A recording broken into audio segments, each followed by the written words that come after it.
Hello everybody, Peter here at La Artistino. I'm back again with another review, or two reviews actually. A little while ago, a representative of Banggood, the online Chinese retail site, asked me if I would like to review a couple more of their products, and I said why not. We had a bit of fun with the last two, so they have sent me two new products here. There's actually three products that I'm going to review, but the third one hasn't arrived yet, so I'll save that one for a separate video. But anyway, today I would like to show you a pencil wrap, a canvas pencil wrap, and a set of watercolor paints. We'll start with the canvas wrap. Now, this canvas wrap comes in three different sizes. You can get it in 36, 48 or 72 pencil slots.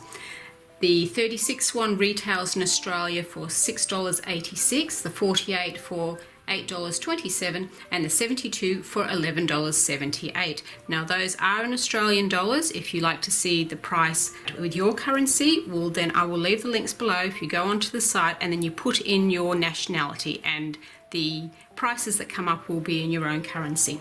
But anyway, we'll look at this pencil wrap first. Came in a little bag with a warning to throw the bag away once you're finished, out of the reach of children. This is how it looks. Now these pencil wraps have 7 different colours that you can choose from. One of them is just a plain black and the other 6 are patterned, and I rather like this one. I didn't actually get a choice, I just got what she sent me, but I really like the pattern that she did send me. They're all pretty good as well, from a little bit loud to some a little bit more demure. Unwrap it, there's 2 little ties here, then oops, I've got it the wrong way around, turn it over, and it's a nice canvas pencil wrap. Now there are, in this particular one, there are 48 slots all the way across. I have counted them. The middle bit here, right at the 24-25 piece, is just a flat bit, and I don't think you're really supposed to put anything in there. I think that's just a resting spot for so that when you wrap the roll up, you're not crushing all the pencils together so much in that little spot. At either side, you've got a bit more of elastic that you can stick other things in, pens or rubbers or, sorry, erasers. I do that all the time, don't I?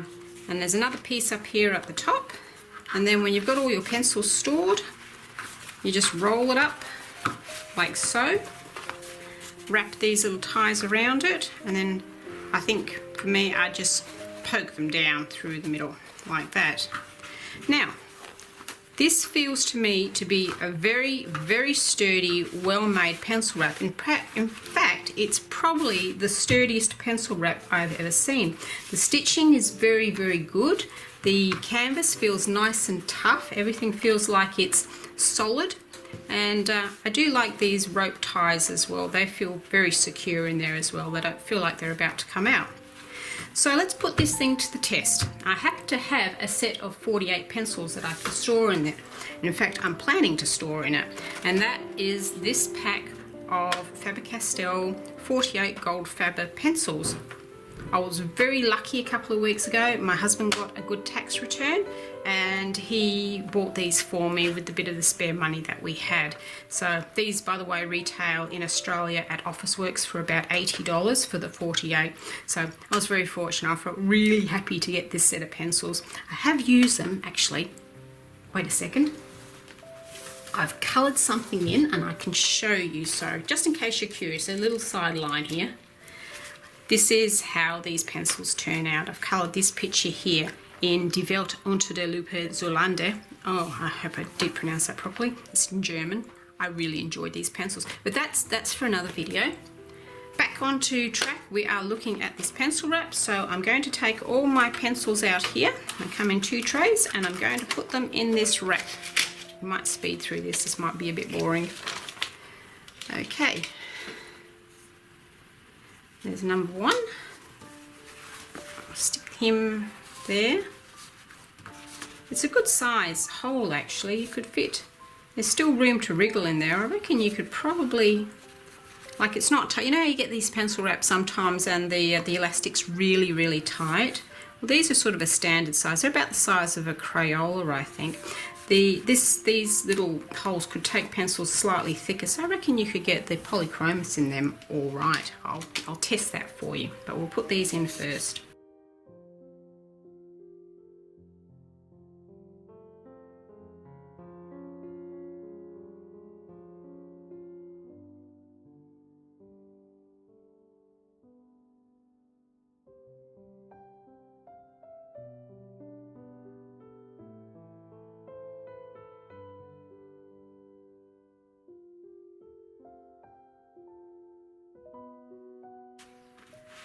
Well, they fit in very easily. They feel fairly secure, like I don't think they'll fall out if I tip it over.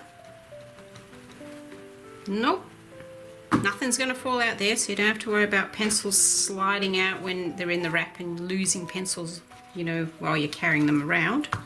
See how it rolls up now? Okay.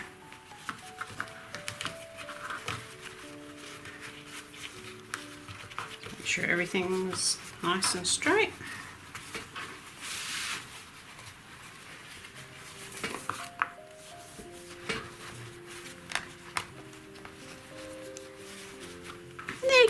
That is quite neat actually. It's a nice little wrap. It makes it a little bit easier, more durable than throwing this into your bag. You can put this into your bag instead. I like these wraps. I've got a couple more pencil sets that I think I might order them for as well. Now I'm just going to tick off and grab a pack of my polychromos pencils because I want to see if the thicker pencils will fit in here okay as well. Okay, back again, and I've actually got one of each of the popular sorts of pencils here. I've got a Prismacolor, a Polychromos, and a Derwent Inktense. So I'll open up the wrap and we'll just see how they slot in. If it's going to be a bit of a squeeze or not. Now let's see, compare it in size. Oops, you can see the diameter. Oh, I'm dropsy today, aren't I? The diameter of the Inktense is quite a bit larger than the gold fabbers, so we'll just pop that in there. That feels all right. What are these two like? Again, looking at the diameter, the Prismacolors are actually very, very similar, and the Polychromos is only fractionally bigger than the gold fabber, and we know they fit all right. So they are fine.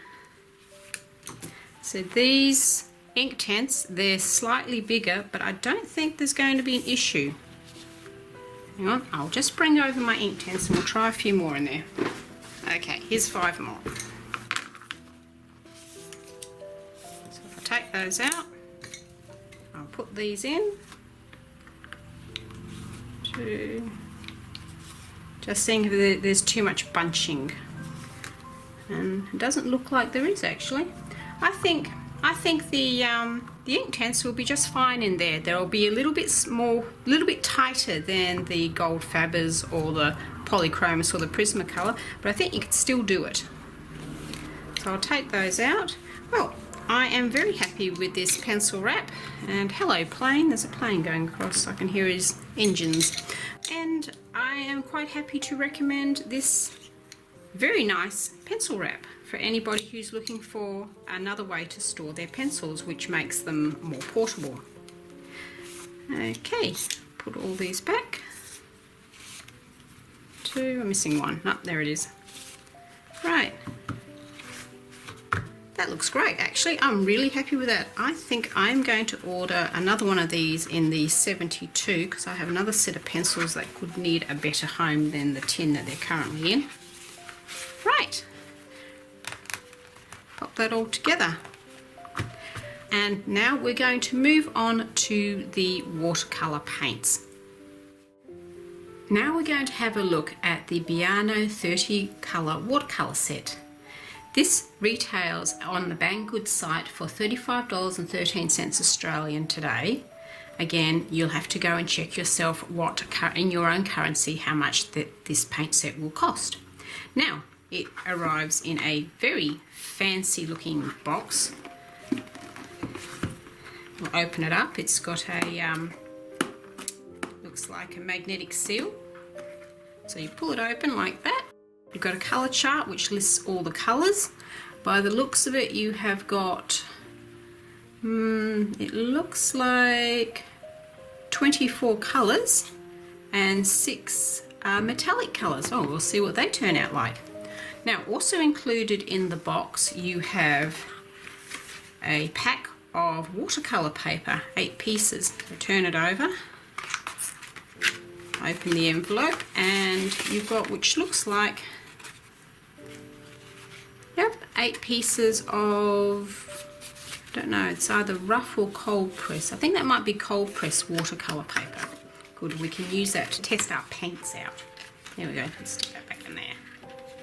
And you get, right. Now, you also get a water brush. This little slidey thing. It is really, really nicely presented. This would make a great gift, I think, for somebody who wants to try watercolours. So we have a water brush here.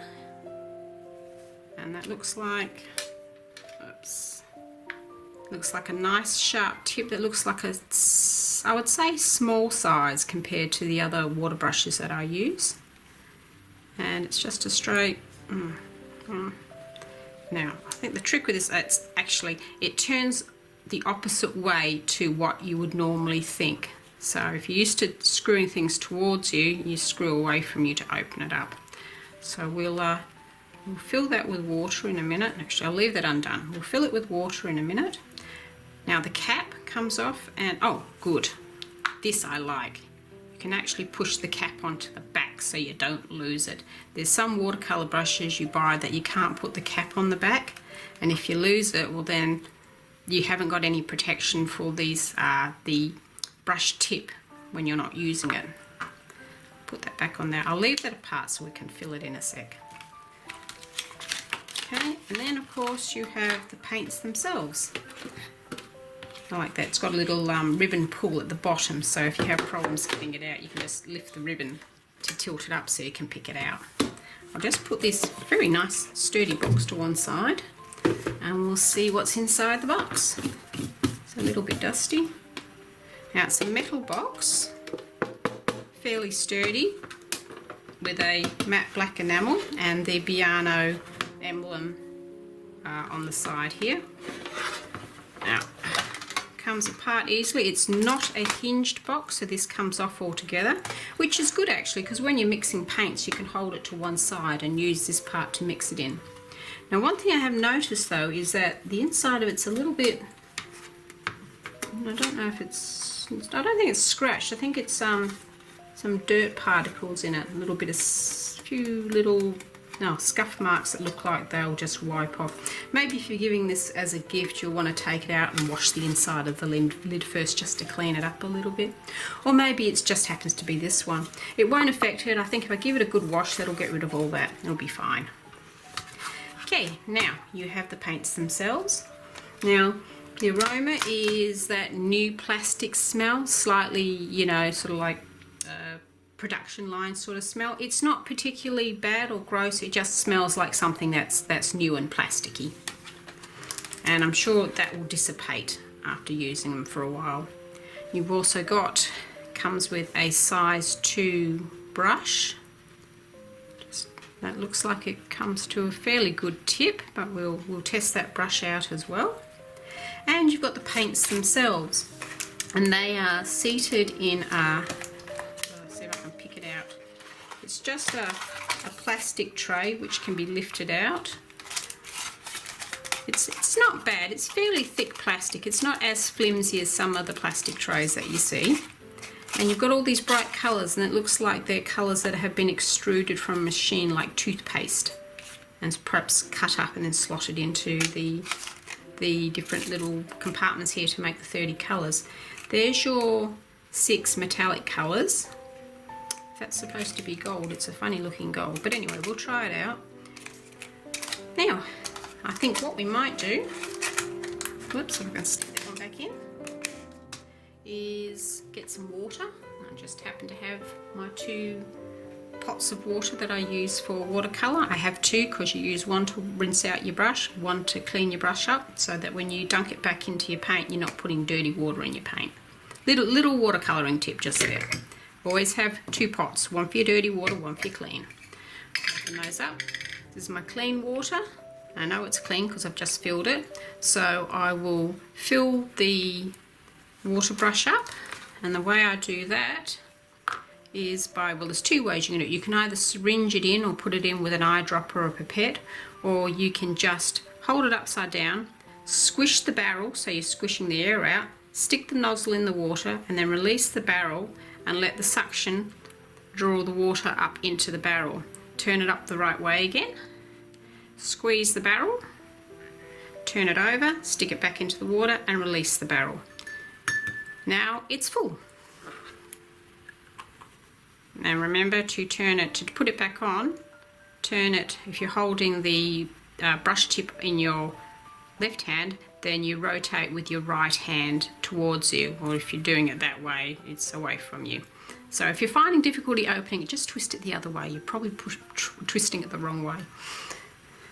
Okay, now we need something to colour on, so I think we'll grab a piece of this watercolour paper out, since they've so nicely supplied it along with the pack. Right. Now this watercolour paper doesn't feel particularly thick. It's not going to take a lot of pounding. In fact, it's fairly thin. I think it'll be about maybe 150 GSM by the feel of it. So it's not going to be great water paper to use, but it's enough to have a play around with these paints. So we want to wet the paints, and I'll do that with the watercolour brush. Well, the other thing that I always have when I'm watercolouring is a piece of kitchen paper towel, just to wipe out my brush as well. Some people like to use a rag or, you know, or a tissue. I find that the paper towel is the way for me to go. So I'll pull that out. Now have we got water running through there all right? No, it's still dry. So let's see, I'm going to squeeze and see if I can drip some out onto the paper towel. How we go in there? Yep, that feels nice and wet. Okay, let's start. I think what I will do, I'll start by just dripping a bit of water onto each of these little blocks, and then to give them a few, a minute or two to activate, which I find is the best thing to do when you're using watercolour that is solid like this, but isn't sort of like the very high professional, like Daniel Smith sort of standard. So I'll drip. I'm going to drip water into all of these, and then we'll swatch them out. I'm just giving the water brush a bit of a squeeze and just popping a bit on each of these little colour blocks. Whoops, hang on, that red is really vibrant. That came straight off onto my paintbrush. And the green, these are going to activate real quick by the looks of it. Okay, let's start with some swatching.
we go.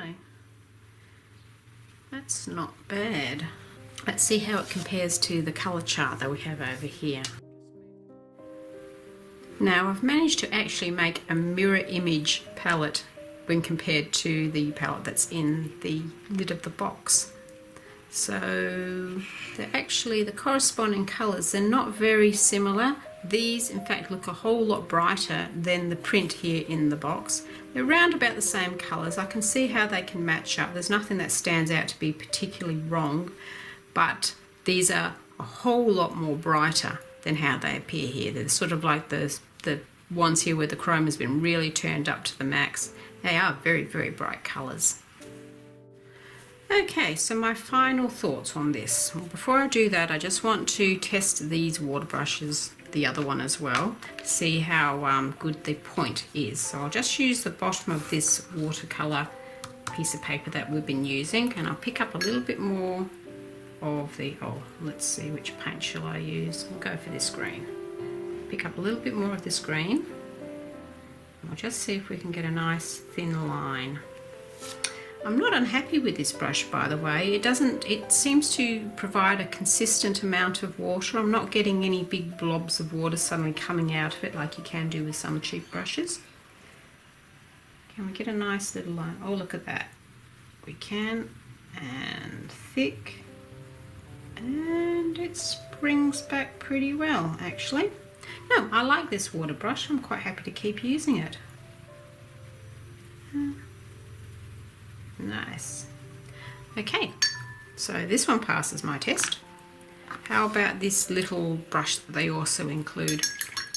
Very nice of them to include two different brushes. They are both small, so if you want to do bigger pieces, this is great for detail work, but if you wanted to put big amount of, cover a large space with your watercolors or do a lot of splashy wet effects, you definitely need to go for a bigger brush. We'll see how this one goes. We'll pick up a little bit of that blue. I think these white fibres, plastic fibres, or they're not, by the way, they're not real fur. These are definitely plastic fibres. I think that they will stain, but that won't affect the way it lays down the colour. It won't actually dirty any of the colour that you use. It's just the fibres themselves that stain, and I found that's pretty normal for most of these artificial brush tips for paintbrushes. Okay, looks like I've got a bit of a blob there. Right, so we can get a nice thick line, or thick for a thin brush, and pull it to a thin. That's not bad at all. These are certainly not professional quality brushes, but for doing a bit of work in your watercolour books or a bit of craft type work, or your if you do bullet journaling, or you like to paint in your diaries or that sort of thing, these will do excellent, I think. So, final thoughts for this set. I think this Bianyo set is a lovely set. It comes in this great box. It would be wonderful as a gift. It gives you everything that you need to get started. You've got this piece of paper and 8 more watercolour paper just to play with, and 2 brushes to get you started. You will probably want to invest in bigger brushes, or maybe better brushes later on, particularly if you want to paint large areas, but these are great for detailing. The colours themselves are wonderful and bright and fairly easy to use. The little sticks of paint are very thirsty though, and you'll find some of them drying up very fast, so you'll have to keep re-wetting them, but if that doesn't bother you, that's fine. It really doesn't bother me either. Well, for the shininess of the metallic colours, I don't see much in these first three here, but certainly that lovely pale greeny teal colour and the pale blue and the charcoal, it's quite sparkly. Not quite to the level of, say, the Gunzai Tambi metallic paints, but certainly quite pretty all on their own. I would recommend this set for hobbyists, for people who do crafting, and even for colouring in colouring books. I'd be quite happy to use these paints in my colouring books. For professional paints, probably not so much. These won't perform as high quality professional paints would, but that's not what they're marketed for. These are just a lot of fun. One thing that I do want to quickly mention is that when I referred to the pictures on the Banggood site where you can purchase this product, the colours of this palette don't match the colours that they show on the palettes on the site. It's a different arrangement. It has all yellows down the bottom and the colours seem to come up to the top with more colours, and I don't think there were any of these metallic colours. So I don't know why that I got this set and not the set that they actually had photographed, but everything else is more or less the same. I think the design of the box is a little bit different as well. So I assume that if you order the set, this is the set that you'll get, but I just wanted to give you a heads up that what you see on the site may not be what you actually receive when you purchase the product. But I, for one, am quite happy with this set. So anyway, I hope you've enjoyed my reviews today. I will leave a link down below where you can buy these at Banggood, both of these items. I hope you enjoyed watching this little review, and if you have any questions, please leave a comment down below and give me a thumbs up as well. I do appreciate that. And until next time, when we will get back to actual colouring again, I will wish you all the best and have a good time and happy colouring.